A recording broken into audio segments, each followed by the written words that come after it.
All right, well, it's nice because I don't have to hold anything. But this talk is called Natural Model Minority. My name is Matt. I'm a product manager here at Labs. And so let's talk about what I'm going to cover today. First, we're going to start with why am I up here talking about this in front of all of you. Then we're going to go into who are Asian Americans, what is the model minority narrative, why it's problematic, what is the silver lining in all of this, and then lastly, why should you all care? Cool, so why am I up here talking about the model minority? Well, I'll be honest, at first I really didn't want to do this. Talking about race in this country is kind of hard, especially in a professional setting. So it's kind of hard and scary. And as someone who has experienced the full force of the model minority narrative, I gave myself a lot of pressure to make this talk the best, most perfect talk ever. I can assure you that this is not it. My emojis are not even like showing up here. So this is like very much a work in progress. But I got inspired. This is like an inspirational emoji right here. And I was inspired by two things. One is Avery. He is a developer in the Boston Labs office. And he gave a talk in February called The Myth of the Model Minority. And so that was pretty cool. And of course, my competitive Asian spirit was like, I can do that so much better than him. So Avery, shout out to you for inspiring me with the healthy competition. I also read this book called The Color of Success by Ellen D. Wu. And it's about the origin story behind the model minority. It is super fast. I thought it was too good not to share with you all. So a bit of a disclaimer on this. I am not an expert on any of the topics I'm here to present to you today. I'm a product manager here at Labs, not a sociologist. Being Asian American is a complex and nuanced experience, and I'm going to speak from my personal some facts I picked up through research. And so this is not meant to be representative of anyone else's experience. This talk also covers topics of race, ethnicity, and other concepts that might be uncomfortable. And so if you do feel uncomfortable during this talk, just think about how the people around you might also be feeling uncomfortable too.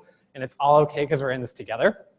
And that being said, I hope this sparks some conversation and dialogue, so there'll be some time at the end for questions and dialogue. And also there should be some sticky notes and Sharpies on your table. So if you have any feedback for me, or you want to just write down questions that you might want to ask at the end, feel free to jot those down as we power through this. Cool. Now that that's out of the way, let's dive right into it. So who are Asian Americans?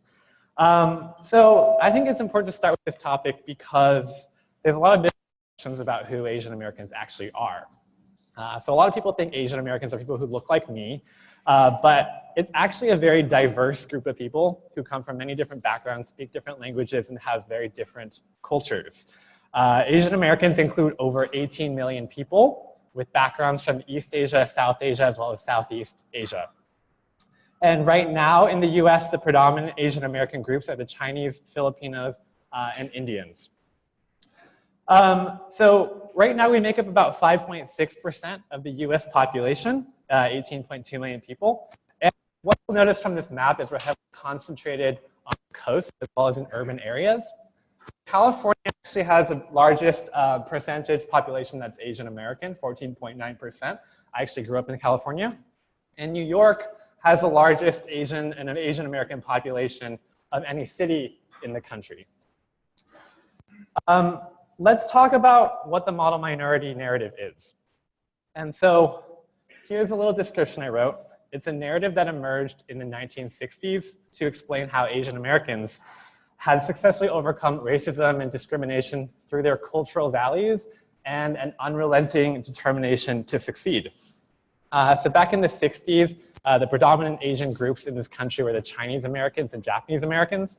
And this stereotype has actually become the predominant narrative associated with people who look like me in this country over the last 5 decades. So the first time the term model minority was actually captured in any sort of written format was in this article in the New York Times magazine published in 1966. And so this article was written by a sociologist named William Peterson. It's called Success Story Japanese American Style. And in the article, Peterson actually describes how Japanese Americans overcame racism and discrimination in American society. He talks about their internment during World War II and talks about how they successfully assimilated into the white middle class. And so one of the key arguments that he made, as well as within the model minority narrative, is that Asians overcame obstacles on their own without any sort of government intervention. And so this is actually not true at all. One of the most fascinating things I learned in this talk is how the fate of Asians in America has been closely tied to geopolitics and US foreign policy throughout the 20th century. So I'm going to give you two examples of that. The first is about the Chinese. So back in the 18th century, the first large group of Chinese immigrants to come to the US was in 1948 during the California Gold Rush. And back then, the Chinese were seen as a threat to jobs by the white working class and were lumped in with other immigrant streams from Asia and racialized as the yellow peril. This is an alien menace courted for its labor despite purportedly unbridgeable cultural distance from white Anglo-Saxon Protestants. And so because of this conception of the Chinese as the yellow peril, Congress actually passed the Chinese Exclusion Act in 1882 to exclude Chinese laborers from attaining citizenship and coming to the US. And it's important to point out this was the first American law that actually excluded immigrants based on race and class. At this point in American history, the Chinese are seen through this racist lens as unassimilable aliens, so different from the white middle class or working class that they would never be accepted into society as citizens. And so what changed? What took the Chinese from being seen as a yellow peril to the minority? Well, one of the things that happened was World War II. During World War II, China became a partner to the US as the Japanese empire started expanding into China. And so from a foreign policy perspective, it became politically untenable for the US to continue to exclude the Chinese from immigrating to America. So after 6 decades, the Chinese Exclusion Act was actually repealed in 1943. And driving this repeal was a group called the Citizens Committee to Repeal Chinese Exclusion. They actually orchestrated a national publicity campaign to educate the American public about the necessity for repealing exclusion. It was simply bad diplomacy at a time that China was the only possibility for an allied offensive against Japan. Let's talk about another example of how the model minority narrative is tied to geopolitics during the 20th century. The Japanese Americans faced an entirely different experience during World War II. This is a photo of Japanese American internment. And so during the war, in the mainland US were sent to internment camps around the country due to suspected allegiance to the Empire of Japan.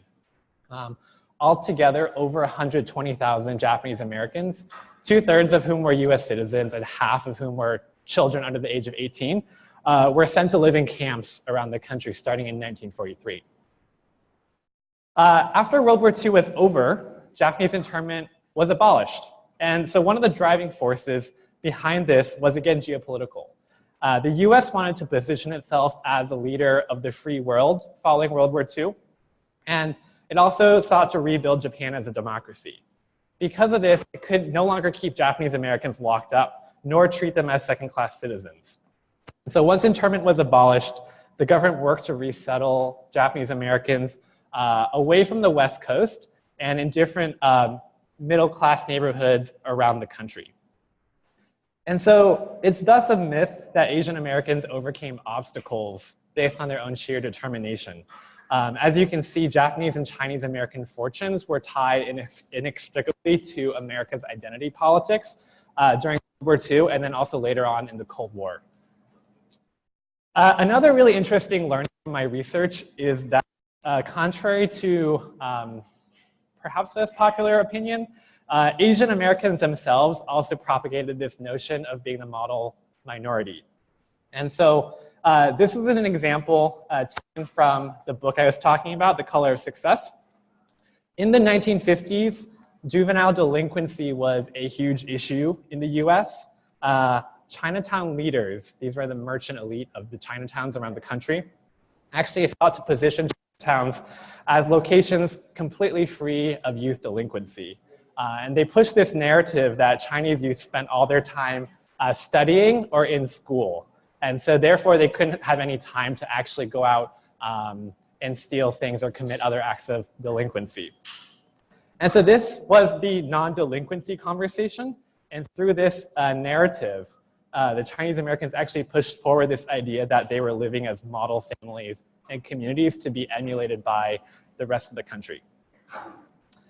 Another example is this book that was written or commissioned in 1967 by the Japanese American Citizens League.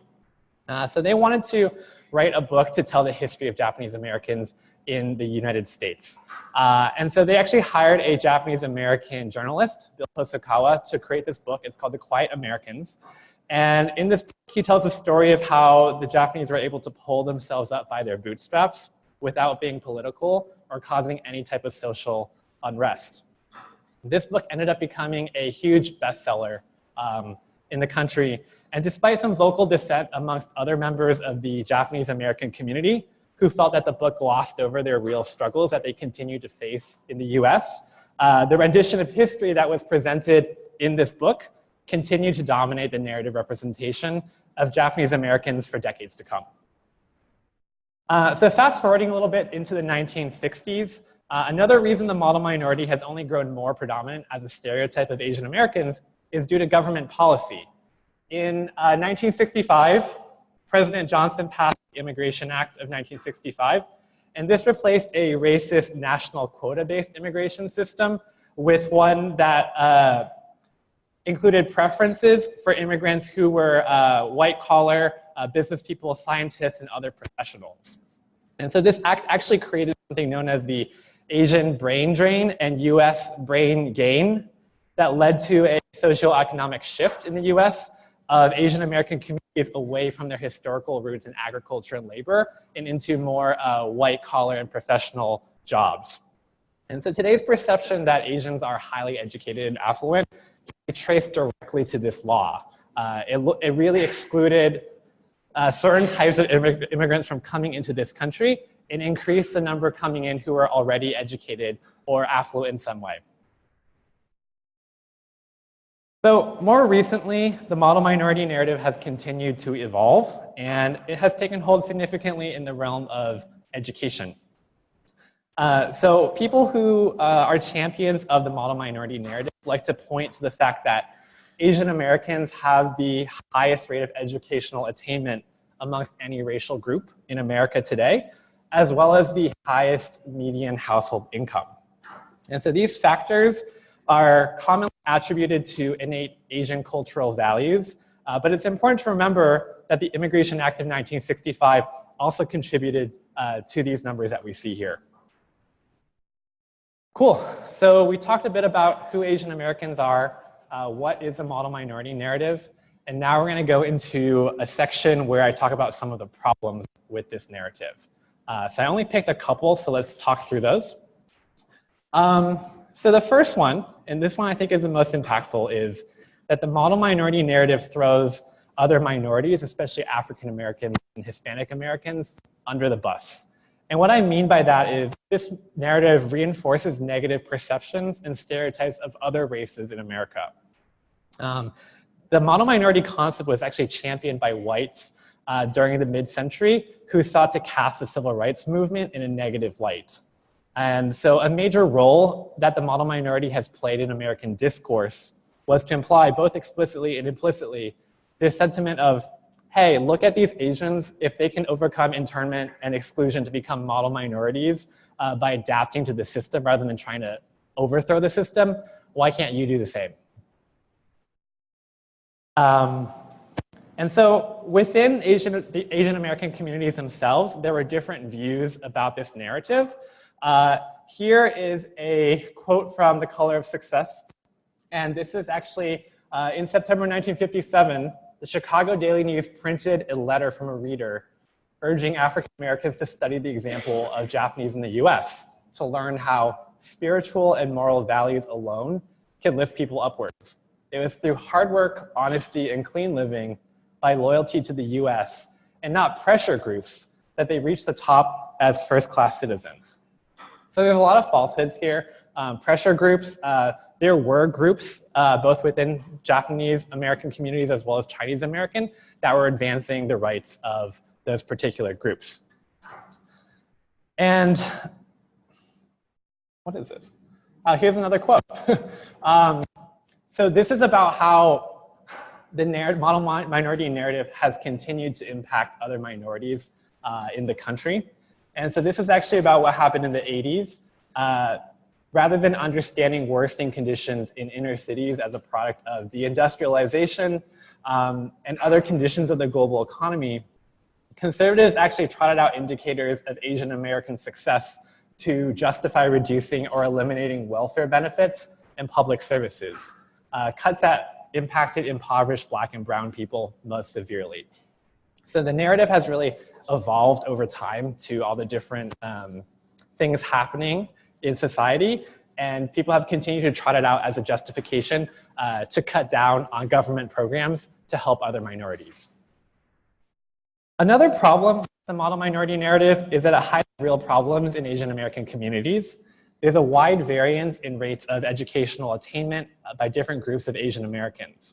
And so this narrative distorts reality and hides a class diversity in the population that includes substantial numbers of poor and working class people, many of whom came to the US as refugees. I think a really good example of this that I've faced in my life is that how I can be seen both as a worker in a tech company as well as a food delivery person. I used to live in Chinatown, and I was coming home with a bag of food one day, and someone just thought I was delivering their food to them. The third issue with the model minority narrative is that it's really othering. And so I'm not really good at talking about the concept of othering, but here is a quote again from The Color of Success. The post-exclusion inclusion of Asian Americans proceeded unevenly. Whites were increasingly willing to view Asians as citizens entitled to dignified equal treatment. Nonetheless, whiteness was not an option for assimilating Japanese and Chinese. And so I think the important point to note here is that while Asian American inclusion in society did advance significantly during the 20th century, it also created new forms of exclusion. And so this is kind of a separate but equal notion of you'll be full citizens, but we're always going to see you as this other or as this perpetual foreigner. Another issue facing Asian America today is actually whitewashing in Hollywood. And so this is a background that I stole from Avery's slide deck. But these are 3 white women actors who all played roles that were written for characters that are actually Asian. And so the model minority narrative implies that Asians are kind of boring. We just study and work. We're not real human beings with emotions and hopes and dreams. And so as a result, there's been historically very few Asian stars in TV shows and movies. And the ones that do appear are seldomly the main characters and are often relegated to playing racialized stereotypes. This has further propagated the narrative, not just amongst Asian Americans, but around the entire world, consumers of Hollywood, of who Asians can and can't be. Let's talk about education. So this is a hot topic right now. There's an article in the New York Times this weekend about Harvard and a lawsuit against Harvard for discriminating against Asians in the admissions process. And so there are additional challenges that Asians face in applying to college because of the perception that we're a model minority. Princeton University study found that students who identify as Asian need to score 140 points higher on the SAT than whites to have the same chance of admission to private colleges. And this is a difference that some call the Asian tax. And what I find particularly disturbing about this whole debate is that this is actually pitting minorities against each other. So for example, one of the men driving this lawsuit forward against Harvard, he's not actually Asian. He's this white guy named Edward Bloom. And his main goal is to dismantle affirmative action programs that actually help increase the racial diversity of elite institutions. And so my last example of a problem with the model minority narrative is the bamboo ceiling. This is a concept where as Asians grow in their careers in the corporate world, from internships to entry-level roles to more mid-level roles, at some point they hit the ceiling to how much they can rise in the corporate world, and they can't advance any further. And so here's some numbers. 27% of the workforce at these top big 5 tech companies is Asian or Asian American. But if we look at their executive leadership, that number falls down to 14%. Going even higher, in the Fortune 500, only 1.4% of CEOs are Asian or Asian American. I had a slide here showing the faces of a few of them, but I took that out because I wasn't sure if that included all of them or not. It's hard to actually find information without pouring through the whole list. And so let's talk about Pivotal. We see the bamboo ceiling represented here too. And so this is our 2017 diversity report. You can see here that Asians make up 19% of our US workforce, but if you look at management, that number falls down to 11%. And so from a personal perspective, I feel incredibly supported in my career here. Looking at this data does make me wonder, if I keep going with my career in tech, am I going to eventually hit a barrier, or am I going to be an exception to the rule? Here's a study in the Journal of Applied Psychology, Leadership Perceptions as a Function of Race Occupation Fit. And so in this study, researchers designed 2 vignettes describing an Asian and a white leader. Their names are up here. And so these 2 leaders worked in either engineering or sales. And so they had the exact same description for both, just different names. And participants, including business students and professionals, were asked to read about the leaders and then rate them on different dimensions of leadership. And what this study found was that Asians were rated lower on leadership overall, but more so in sales roles and engineering. They were seen as dedicated and intelligent, but lacking in the prototypical leadership attributes of masculinity, charisma, and tyranny. The white leader who fit these prototypes was seen as more leader-like. So where is the silver lining in all of this? There are some things that, in my opinion, were positive that emerged out of the model minority narrative being born. And one of those is the Asian American political movement.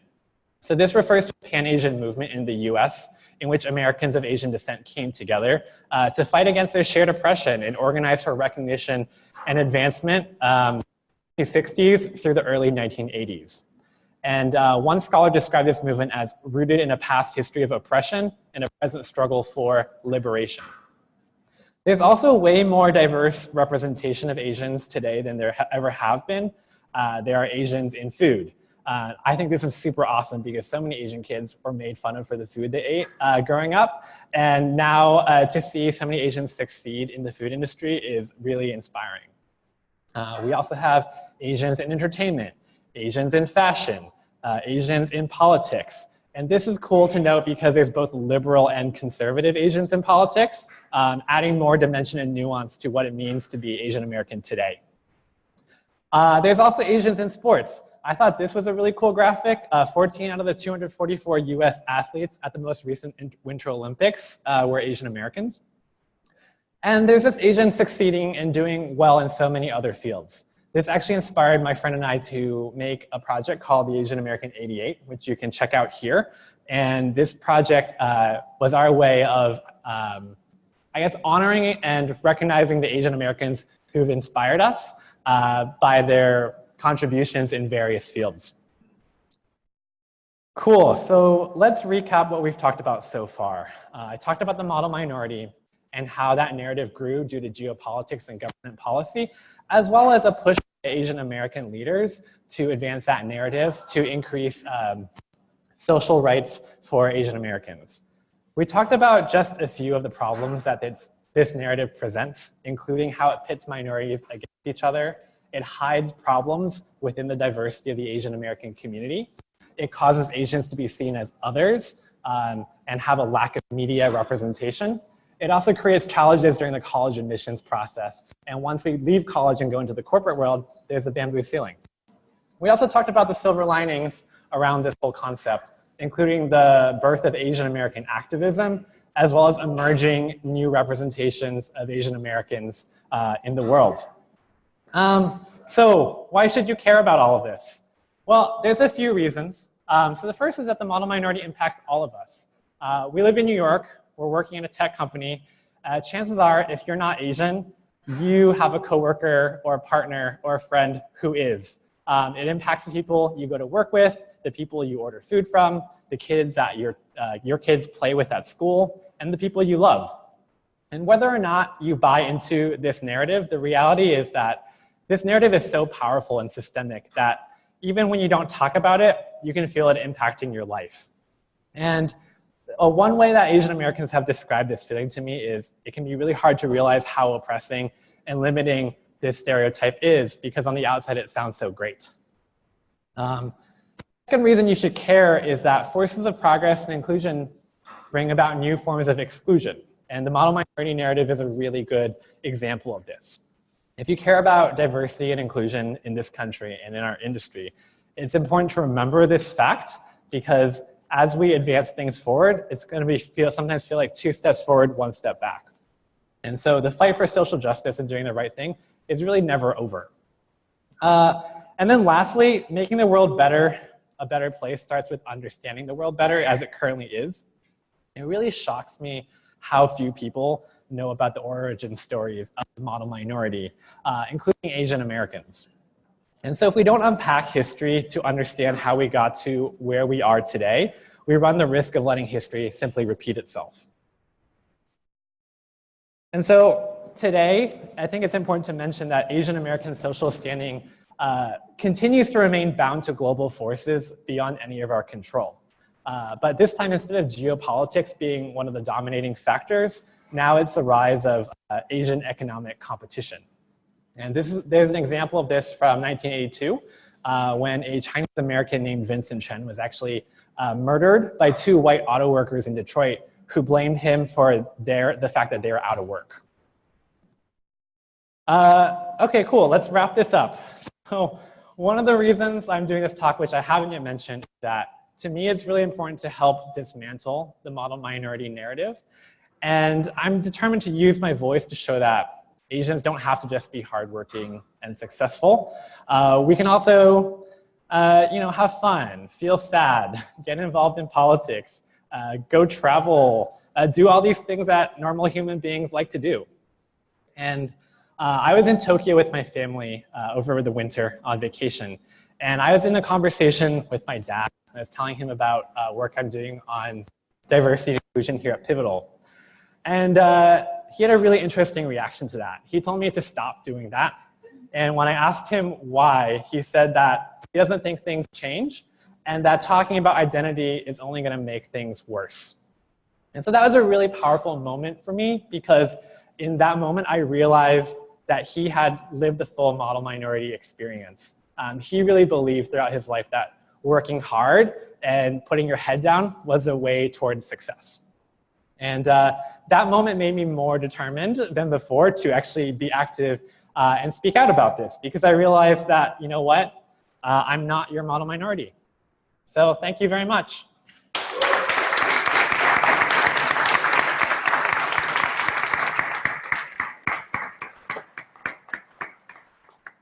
Cool, so I think we have some time for questions and discussion maybe. Anyone have any questions? Oh, back there. Other people can hear remotely. There we go. All right. You said someone down here. Put your hand up because I can't see the back of my head, unfortunately. I heard about the standardized system in New York for like schools like Slow Veston and stuff. They have the exam that they kind of, it's like merit-based for admission to schools like Slow Veston. What do you think about that, and how does that play into the model minority? Yeah, that's a really good question. I honestly don't know that much about that particular topic. I think there may be some people in this room who did go to those selective high schools. I'm curious if you guys have any thoughts on that. All got to be at the back. What's that about? I did not go to one of those schools, but I am involved in a parent school group with my kid's school, and there's been a pretty active conversation from a D&I perspective around those tests, and actually the DOE has been very reluctant to release a lot of the demographics around the people taking those tests and how they're marketing those tests. There's been a lot of scrutiny more recently, and the schools are under a lot of pressure to reframe or get rid of some of those tests. All right, keep them coming.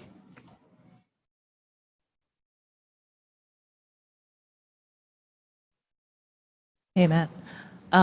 So I thought you did a really nice job of kind of making this, making clear how there is a narrative that was really like formed over time, and that kind of influences how we all kind of see Asian Americans. I'm curious if you see any new narratives emerging. I think you showed some examples of kind of athletes and entertainers and things like that. Yeah, just curious if you're seeing any new narratives emerging and like where those might be coming from. Yeah, I think one of the new narratives that has emerged over the last, I would say, decade or so has been correlated to the rise of Asian economic powers. So for example, we see K-pop becoming this huge industry around the world. And that is like a new representation of Asians in media. And it's not really Asian Americans that are represented, it's actually Asians from Asia. But I would say that Asian Americans have also realized that there's identities for Asians beyond being Asian American in the model minority narrative, which is primarily, I think from what I've learned, it's something that relates to Asians specifically growing up in the US or having come here as kids and growing up here with that experience. I might check if we have any questions from our remotes. I see a marker in chat. Hopefully it's not awkward. Otherwise, if one of you wants to ask a question, no, all right, too bad. All right, stick your hands up.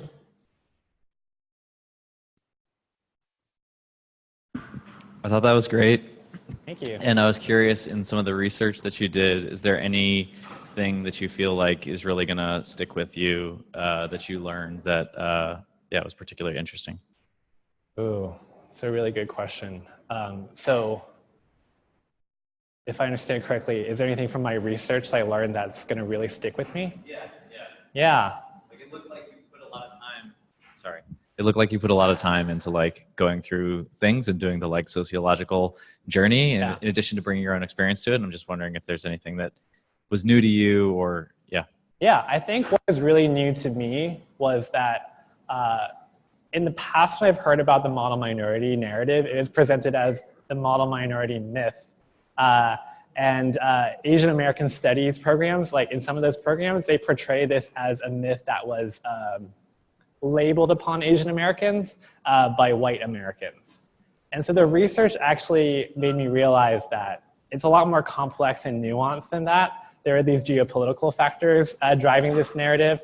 There are even pushing this narrative forward.